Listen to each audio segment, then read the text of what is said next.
Okay, good morning friends.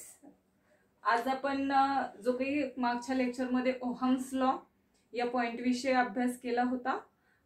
या लेक्चरमध्ये आपल्याला पाहायचं आहे resistance and resistivity of conductor. मागच्या लेक्चरमध्ये आपण रेझिस्टन्स जो काही युनिट होतं ओहम्स हे कसं आलं होतं हेही पाहिलेलं आहे. आता या लेक्चरमध्ये आपल्याला what is mean by resistance and resistivity of a conductor याविषयी आपल्याला अभ्यास करायचा आहे. तर या अगोदर पहा, आपण जे काही ऍक्टिव्हिटी तुम्हाला फिगर पाहिली असेल 3.4 मध्ये फ्री इलेक्ट्रॉन्स कंडक्टर मध्ये फ्लो होत होते हे आपल्याला माहिती आहे. Free electrons are moving in a conductor in a random motion. Then पहा, they are constantly in a random motion.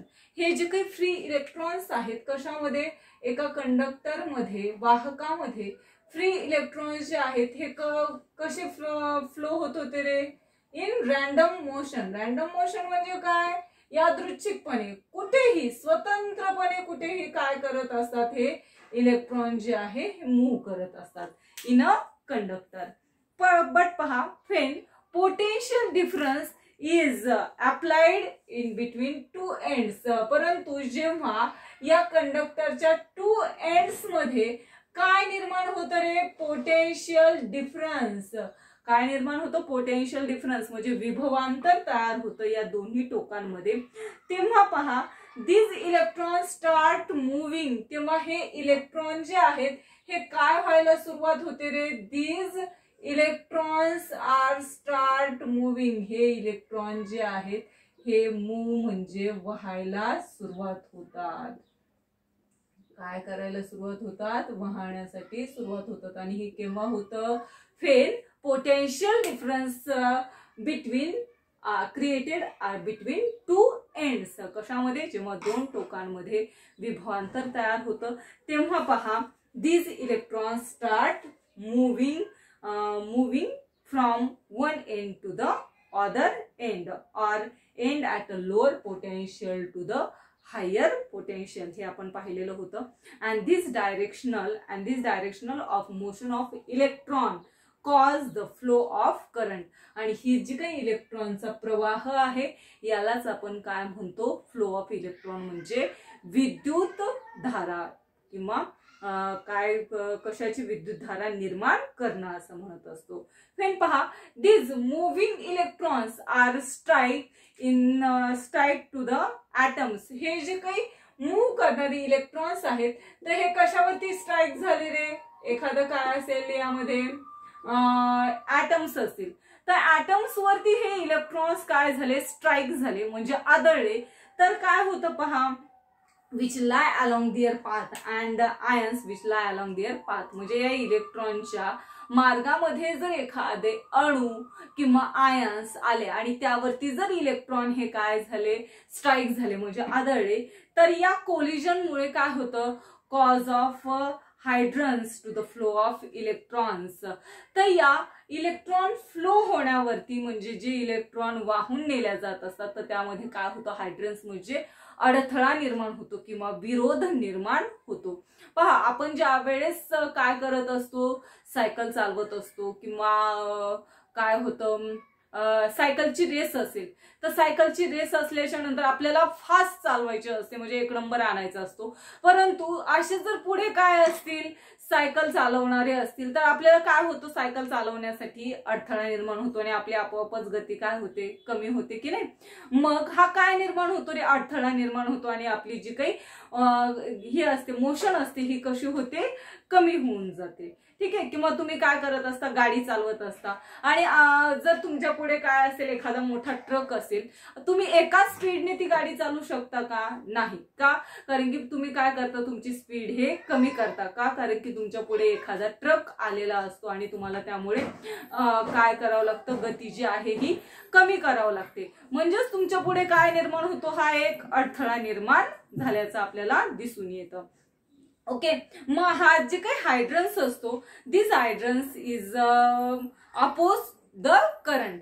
हा जो हायड्रन्स आहे हा कशाला अपोज करतो, करंटला म्हणजे विद्युत धारेला काय करतो, अपोज करण्याचं, विरोध दर्शवण्याचं काम करत असतो.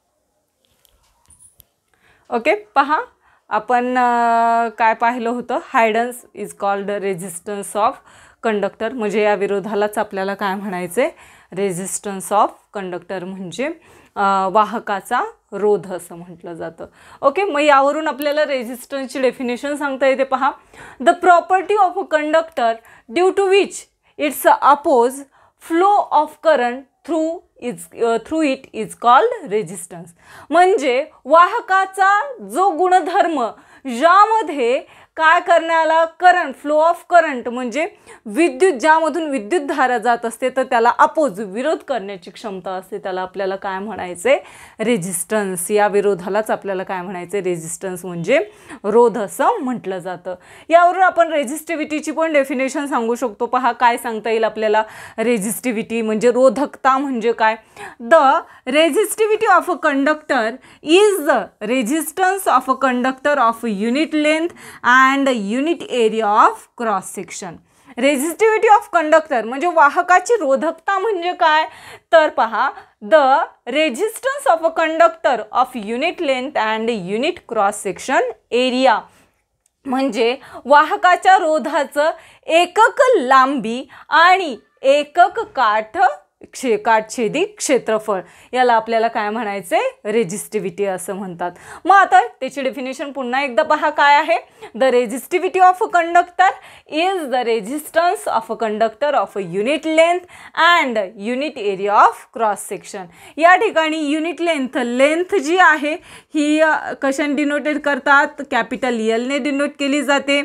एरिया ऑफ क्रॉस सेक्शन जो आहे, area of cross section denoted by capital A. And आपल्याला माहिती आहे रेझिस्टन्स कशाने डिनोटेड करतात, आपण हे पाहिलेलं आहे. Resistance is denoted by capital R.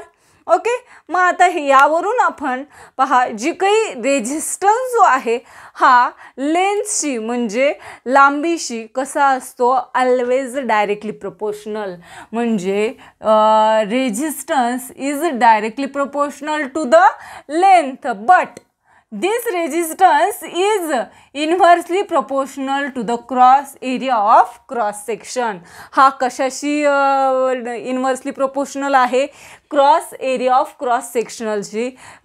रोध जो असतो, रेझिस्टिव्हिटी जी आहे ही कशी असते, इन्व्हर्सली प्रोपोर्शनल असते.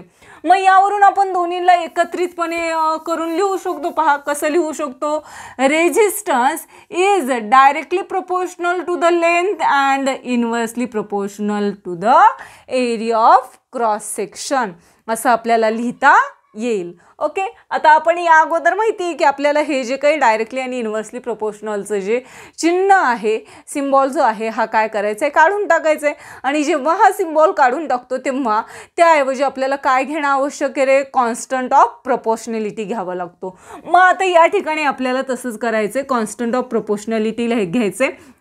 मग resistance is equal to constant proportionality आपण पी घेऊ, यल अपाऊन ए म्हणजेच unit length upon unit area of cross section. आता या ठिकाणी पी जो दिलेला आहे हा पी काय सांगितलेला आहे आपल्याला, प्रोपोर्शनॅलिटी कॉन्स्टंट किंवा कॉन्स्टंट ऑफ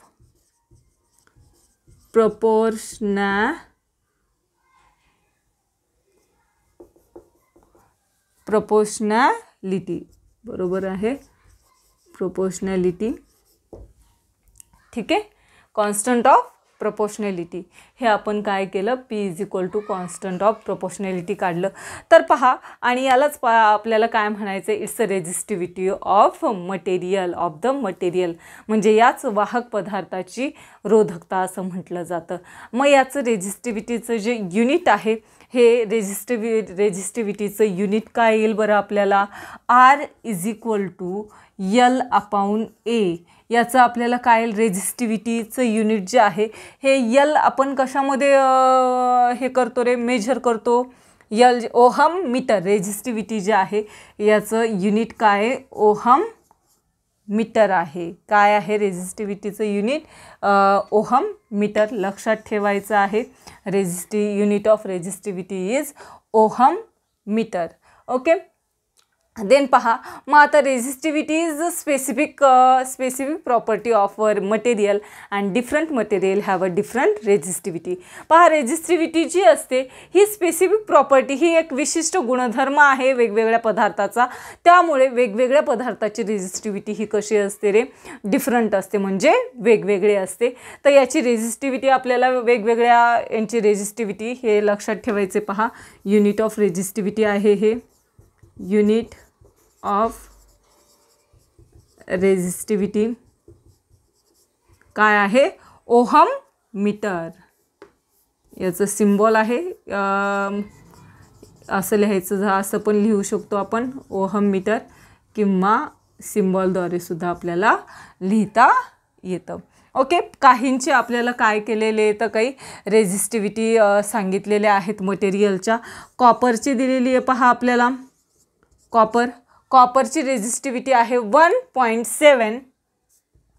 10⁻⁻⁸ किती आहे, 10⁻⁻⁸ ओहम मीटर. ओके, देन कशाची आहे,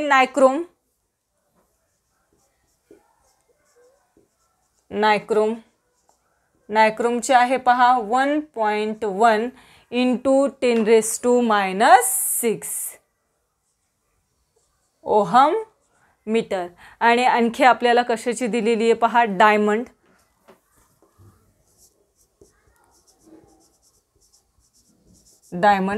डायमंडची रेझिस्टिव्हिटी दिलेली आपल्याला 1.62 × 10⁻13. 1.62 × 10⁻13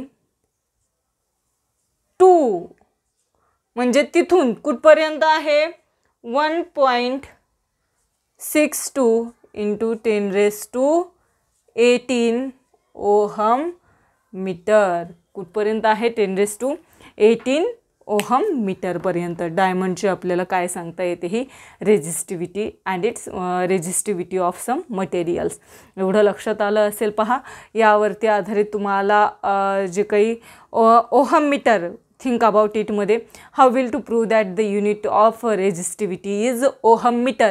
आता हे ओहम मीटर जे आहे हे रेझिस्टिव्हिटीचं युनिट कसं आलं हे आपल्याला माहिती असणं आवश्यक आहे. पहा, तर हे काढण्यासाठी आपल्याला आपण फॉर्म्युला यूज करू, ओहम मीटर कसं आलेलं आहे ते.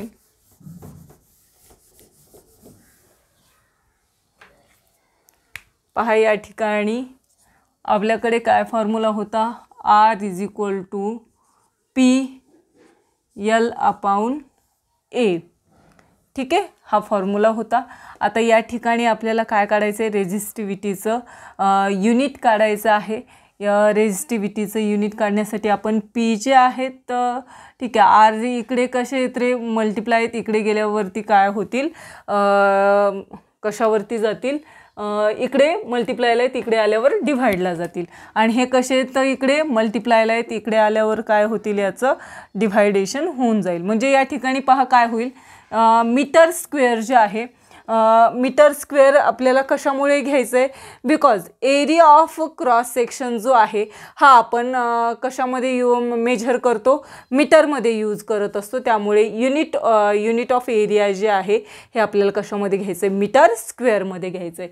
मीटर स्क्वेअर × P = पहा RA/L.